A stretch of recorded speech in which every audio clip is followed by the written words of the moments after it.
Hello दोस्तों, आप सभी दोस्तों का आपके अपने यूट्यूब चैनल कंपटीशन जोन में स्वागत है। अभी तक जिन दोस्तों ने चैनल को सब्सक्राइब नहीं किया है तो चैनल को सब्सक्राइब करें, ये वीडियो अपने दोस्तों तक ज़रूर भेजें और वीडियो को लाइक करें। जैसा कि हम लोग अपनी सीरीज पढ़ रहे हैं कॉन्स्टिट्यूशन से रिलेटेड कुछ मल्टीपल चॉइस क्वेश्चन, तो जिसमें से 8 वीडियोज आ चुके हैं। ये सीरीज का 9वां वीडियो होगा। जिन दोस्तों ने अभी तक वो 8 वीडियो नहीं देखे हैं तो या तो प्लेलिस्ट में जा कर के देख लें या फिर इसमें लिंक इंक्लूड है, उसमें जा कर के वो वीडियोज ज़रूर देखें, जिससे आपके आने वाली आगामी परीक्षाओं में ये प्रश्न आप लोगों के लिए बहुत ही महत्वपूर्ण सिद्ध होंगे। तो आइए हम लोग देरी न करते हुए अपने सेशन को आगे बढ़ाते हैं और आज का ये रहा पहला क्वेश्चन।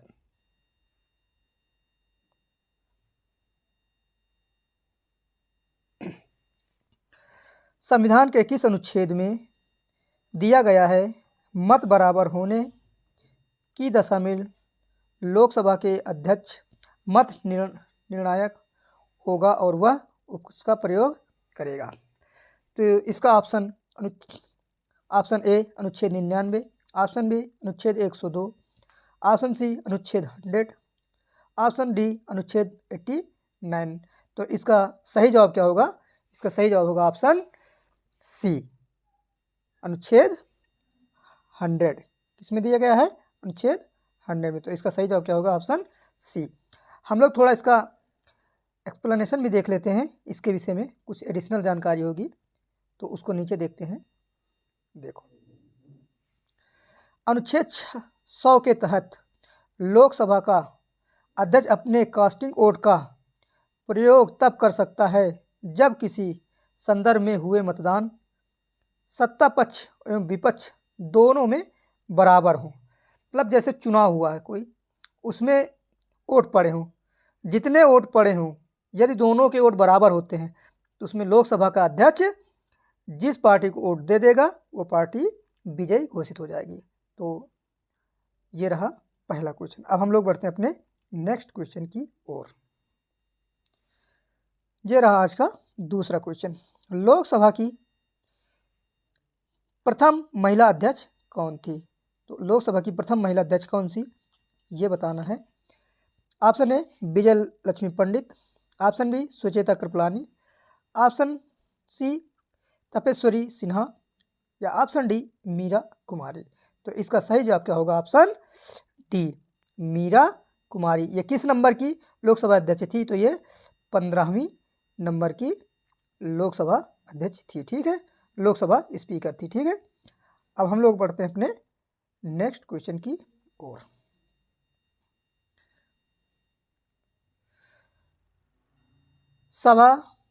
राज्यसभा के सदस्य चुने जाते हैं। ऑप्शन ए राज्यों की विधानसभाओं द्वारा, ऑप्शन बी राज्यों की विधान परिषदों द्वारा, ऑप्शन सी राज्यों की विधानसभा एवं विधान परिषदों द्वारा या ऑप्शन डी लोकसभा के सदस्यों द्वारा। तो इसका सही जवाब क्या होगा? ऑप्शन ए राज्यों के विधानसभाओं द्वारा। ठीक है, अब हम लोग बढ़ते हैं अपने नेक्स्ट क्वेश्चन की ओर। राज्यसभा के सदस्यों का कार्यकाल होता है। तो राज्यसभा के सदस्यों का कार्यकाल कितना होता है? ऑप्शन ए 4 वर्ष, ऑप्शन बी 6 वर्ष, ऑप्शन सी 5 वर्ष या ऑप्शन डी 7 वर्ष। तो इसका सही जवाब क्या होगा? ऑप्शन बी 6 वर्ष। कितना होता है राज्यसभा के सदस्यों का कार्यकाल? तो वो होता है 6 वर्ष के लिए। ठीक है, अब हम लोग बढ़ते हैं, इसमें थोड़ा इसका एक्सप्लेनेशन भी देख लेते हैं। देखो, अनुच्छेद 83 के क्लॉज फर्स्ट के अनुसार राज्यसभा का विघटन नहीं होता है। ठीक है, राज्यसभा का विघटन नहीं होता है, अर्थात यह स्थायी सदन है तथा इसके 1/3 सदस्य प्रत्येक 2 वर्ष में के समाप्त पर वो निवृत्त हो जाते हैं। मतलब जो उनका कार्यकाल होता है वो समाप्त हो जाता है। हर 2 साल में 1/3 सदस्यों का कार्यकाल समाप्त होता रहता है और जो सदस्य 1/3 जाते हैं उनके स्थान पर नए सदस्यों के चयन हो जाता है। ठीक है, अब हम लोग बढ़ते हैं अपने नेक्स्ट क्वेश्चन की ओर। राज्यसभा को स्थायी सदन कहते हैं क्योंकि सभी सदस्य आजीवन सदस्य होते हैं। ठीक है। ऑप्शन बी, इसे विघटित नहीं किया जा सकता है। ऑप्शन सी, कुछ सदस्य प्रति 2 वर्ष में अवकाश ग्रहण करते हैं। या ऑप्शन डी, बी एवं सी। तो आप लोग इसमें कंफ्यूज ना हो, इसका सही ऑप्शन क्या होगा? इसका सही ऑप्शन होगा ऑप्शन बी। ठीक है। यहाँ पर अवकाश ना होता, ठीक है, सेवानिवृत्त होता, तो ये भी ऑप्शन सी भी सही हो जाता, लेकिन इसमें अवकाश लिख गया है, इसकी वजह से ये ऑप्शन सी नहीं सही है। तो इसका सही जवाब क्या होगा? इसका बी आंसर होगा। ठीक है। अब हम लोग बढ़ते हैं अपने नेक्स्ट क्वेश्चन की ओर। देखो, राज्यसभा किसके द्वारा भंग की जा सकती है? ऑप्शन ए, राष्ट्रपति द्वारा। ऑप्शन बी, प्रधानमंत्री द्वारा। ऑप्शन सी, उपराष्ट्रपति द्वारा। या ऑप्शन डी, उपरोक्त में से कोई नहीं। तो इसका सही जवाब क्या होगा? इनमें से कोई नहीं। कुछ लोगों को लग रहा होगा कि इसका सही जवाब होगा बी, क्योंकि राज्यसभा का सभापति होता है उपराष्ट्रपति, तो राज्यसभा को भंग उपराष्ट्रपति कर सकता है, लेकिन ऐसा नहीं होता है। राज्यसभा कभी विघटित नहीं की जाती है, जिसका एक्सप्लेनेशन मैंने इसी सेशन में क्वेश्चन नंबर 4 पे विधिवत बता दिया है। तो इसका सही जवाब क्या होगा? Option D. ठीक है। अब हम लोग बढ़ते हैं अपने नेक्स्ट क्वेश्चन की ओर। देखो, राष्ट्रपति द्वारा राज्यसभा में कितने सदस्य मनोनीत किए जा सकते हैं? Option A 10, option B 6, option C 12 या ऑप्शन डी 20। तो इसका सही जवाब क्या होगा? ऑप्शन सी 12 सदस्यों को राष्ट्रपति मनोनीत कर सकता है। इसका थोड़ा एक्सप्लेनेशन भी थोड़ा देख लेते हैं नीचे। देखो, अनुच्छेद 80 के तहत, ठीक है, इसके अनुच्छेद 80 के तहत राज्यसभा में सदस्य राष्ट्रपति द्वारा मनोनीत किए जाते हैं। तो कौन कौन से क्षेत्र होते हैं? साहित्य, विज्ञान, कला और समाज क्षेत्र में विशेष ज्ञान प्राप्त हो जिनको, उनको राष्ट्रपति मनोनीत कर सकते हैं। ठीक है। यहाँ पर राज्यसभा में कितने सदस्य होते हैं? टोटल 12। ठीक है। अब हम लोग बढ़ते अपने नेक्स्ट क्वेश्चन की ओर। देखो, ये रहा आज का 8वां क्वेश्चन। कह रहा है, प्रथम अभिनेत्री जो राज्यसभा में मनोनीत की गई हो। Option A, Jayalalithaa. Option B, Nargis Dutt. Option C, Devika Rani. या ऑप्शन डी, इनमें से कोई नहीं। तो इसका सही जवाब क्या होगा? Option B, Nargis Dutt. कौन थी? तो नरगिस दत्त। थोड़ा इसका हम लोग देख लेते हैं, इनका कार्यकाल कब से कब तक रहा है। इनका कार्यकाल रहा है, नरगिस दत्त का कार्यकाल 3 अप्रैल सन 1980 से 3 मई 1981 तक रहा है। तो लगभग कितने साल रहा है? 1 वर्ष के लिए रहा इनका कार्यकाल। ठीक है। कितने वर्ष? 1 वर्ष 1 माह। ठीक है। अब हम लोग बढ़ते अपने नेक्स्ट क्वेश्चन की ओर। ये रहा आज का 9वां क्वेश्चन। देखो, यदि राज्य सरकार सभा में पराजित हो जाए तो क्या होता है? त्यागपत्र देना होगा।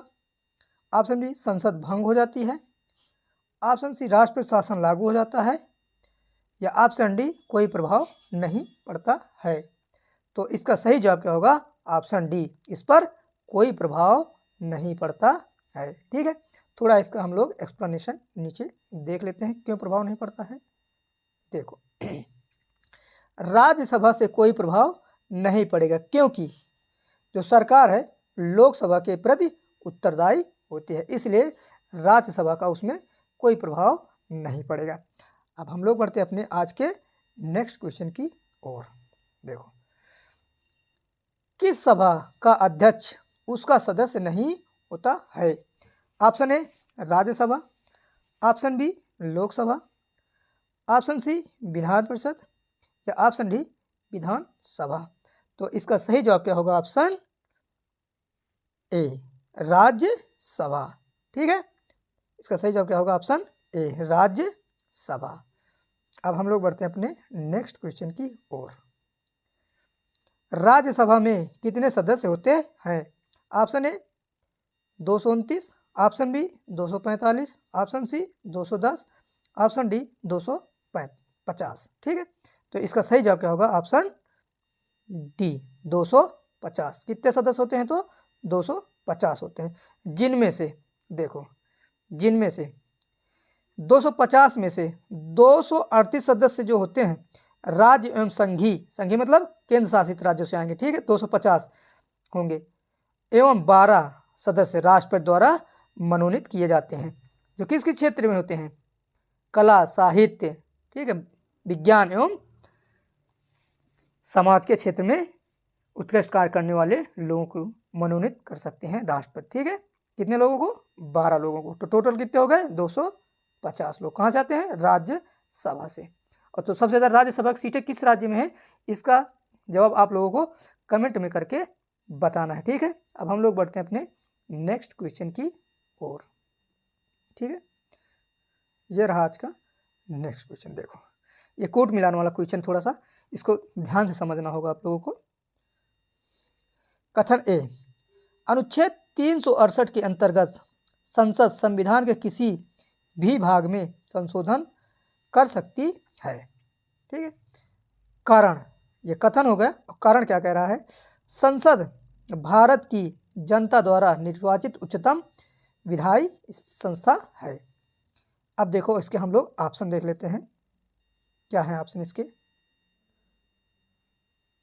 ऑप्शन ए तथा आर दोनों सही हैं तथा आर ए की सही व्याख्या कर रहा है।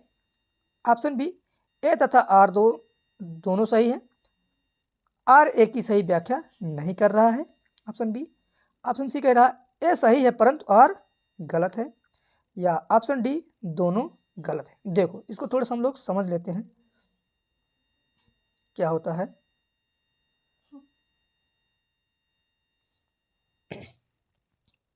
इसमें देखो, अनुच्छेद 368 के तहत संसद में संविधान में किसी भाग में संसद वो सुधार कर सकती है। देखो, वहीं पर संसद भारत की जनता द्वारा, संसद के जो सांसद होते हैं वो जनता द्वारा तो ही चुन के आते हैं, तो वो भी क्या होती है? उच्चतम विधायी संस्था होती है। तो इसका सही जवाब क्या होगा? ऑप्शन ए तथा आर दोनों सही हैं तथा आर ए की सही व्याख्या कर रहा है। तो इसका सही जवाब क्या होगा? Option A. यह क्वेश्चन बहुत इंपॉर्टेंट है। आजकल के जो परीक्षा आती हैं, ये परीक्षाओं में ऐसे क्वेश्चन ही आने की ज़्यादा संभावनाएं रहती हैं। तो ऐसे क्वेश्चनों को आप लोग जरूर किसी नोटबुक में नोट जरूर कर लिया करें। तो आइए हम लोग बढ़ते हैं अपने नेक्स्ट क्वेश्चन की ओर। देखो, भारतीय संसद बनती है। ऑप्शन ए, केवल लोकसभा में। ऑप्शन बी, लोकसभा और प्रधानमंत्री से। ऑप्शन सी, केवल राज्यसभा से।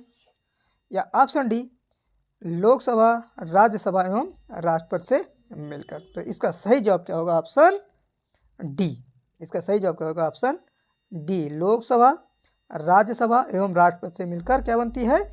भारतीय संसद बनती है। ठीक है, किनसे मिलकर बनती है? तो लोकसभा, राज्यसभा एवं राष्ट्रपति से मिलकर बनती है। थोड़ा इसका हम लोग एक्सप्लेनेशन नीचे देख लेते हैं। देखो, अनुच्छेद 79 के अनुसार भारतीय संसद राष्ट्रपति और दोनों, थोड़ा यहाँ पर और डबल लगे है तो उसको ध्यान नहीं देना, थोड़ा सा गलती हो गई है टाइपिंग में। दोनों सदनों के से अर्थात लोकसभा के एवं राज्यसभा से मिलकर बनती है। ठीक है, अब हम लोग बढ़ते हैं अपने नेक्स्ट क्वेश्चन की ओर। देखो, संसद के किसी सदस्य की सदस्यता जब समाप्त समझी जाती है जब वह सदन को बिना सूचित किए हुए अनुपस्थित रहता है। तो वह कितने दिन तक अनुपस्थित रहेगा तो उसकी सदस्यता समाप्त समझी जाएगी? तो उस देखना है। ऑप्शन ए 60 दिन, ऑप्शन बी 90 दिन, ऑप्शन सी 120 दिन, या ऑप्शन डी 180 दिन। तो इसका सही जवाब क्या होगा? ऑप्शन ए, 60 दिन तक, 60 दिन के अंदर उसको अपनी अनुपस्थिति नहीं रखने पर उसकी सदस्यता निरस्त मानी जाती है। इसका थोड़ा एक्सप्लेनेशन नीचे देख लेते हैं क्या होता है। देखो अनुच्छेद 101 के क्लॉज 4 के अनुसार, ठीक है, संसद एवं अनुच्छेद 190 के क्लॉज 4 के अंतर्गत या अनुसार राज्य विधानमंडल के किसी भी सदस्य की सदस्यता समाप्त समझी जाती है जब वह बिना किसी सूचना के 60 दिन तक अनुपस्थित रहता है। ठीक है, तो लोकसभा में कौन से अनुच्छेद के तहत? 101 के क्लॉज 4 में। और जो राज्य विधानमंडल होते हैं उसमें किस अनुच्छेद के तहत होता है? तो अनुच्छेद 190 क्लॉज 4 के अनुसार। ठीक है, अब हम लोग बढ़ते हैं अपने नेक्स्ट क्वेश्चन की ओर। देखो नेक्स्ट क्वेश्चन ये रहा, शून्यकाल संसदीय व्यवस्था को देश में देते देन है, किस देश की देन है? ऑप्शन है, इस पर को नहीं है, इस पर देख लीजिए किस है। ठीक है, किस देश की देन है? ठीक है, किस देश की देन है। थोड़ा टाइपिंग एरर हो गया तो इसका थोड़ा ध्यान दे लीजिएगा। तो को का की जगह हो जाएगा किस देश की देन है। ऑप्शन ए भारत की, ऑप्शन बी अमेरिका की, ऑप्शन सी ब्रिटेन की, ऑप्शन डी कनाडा की। तो इसका सही जवाब क्या होगा? Option A. कहाँ की है? भारत की। देखो थोड़ा हम लोग इसको विस्तार से पढ़ लेते हैं नीचे।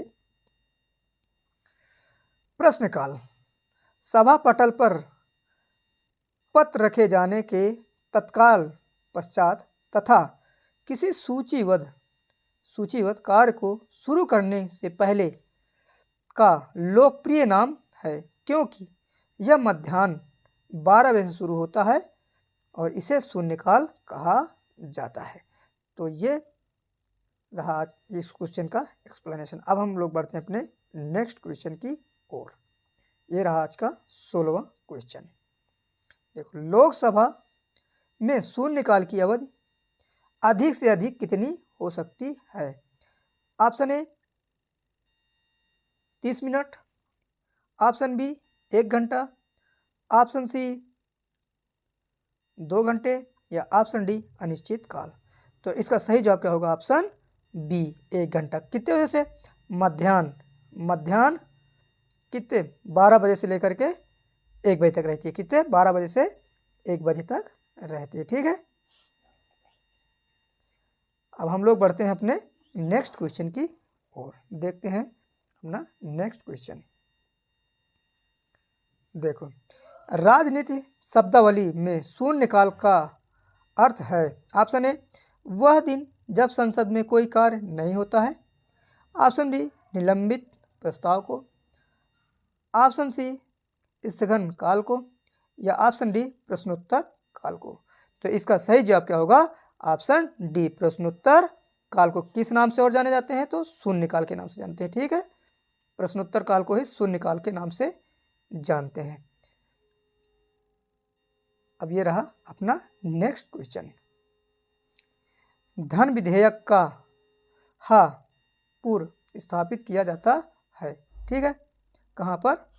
यहाँ पर कहाँ पर? ठीक है, ये जो बिंदी लगी है, थोड़ा बिंदी हटी है, क्या लिखे कहाँ पर स्थापित होता है। ठीक है, लोकसभा में, ऑप्शन सी राज्यसभा में, ऑप्शन सी दोनों सदनों की संयुक्त बैठक में या ऑप्शन डी उपरोक्त में से कोई नहीं। तो इसका सही जवाब क्या होगा? ऑप्शन ए लोकसभा में। कहाँ पर? लोकसभा में कोई विधेयक कहाँ स्थापित होता है। ठीक है, तो इसके विषय में थोड़ा हम लोग कुछ डिटेल में देख लेते हैं। देखो, धन विधेयक में राज्यसभा केवल सलाह दे सकती है, अपना मत नहीं दे सकती है, तथा लोकसभा बात मानने को बाध्य नहीं है। मतलब राज्यसभा अगर कोई सलाह देता है तो जरूरी नहीं है कि उसको लोकसभा उस बात को मान ही ले। उसके लिए लोकसभा बाध्य नहीं है कि राज्यसभा की बात को वो मान ही ले। वो सिर्फ सलाह दे सकती है और वहाँ पर वो अपना मत भी नहीं दे सकती है। ठीक है, उसका मत भी नहीं स्वीकार होगा। अब हम लोग बढ़ते हैं अपने नेक्स्ट क्वेश्चन की ओर। अब हम लोग बिल्कुल अपने सेशन के अंतिम पड़ाव में पहुंच गए हैं। देखो, यह धन विधेयक है, इसका निर्णय कौन करता है?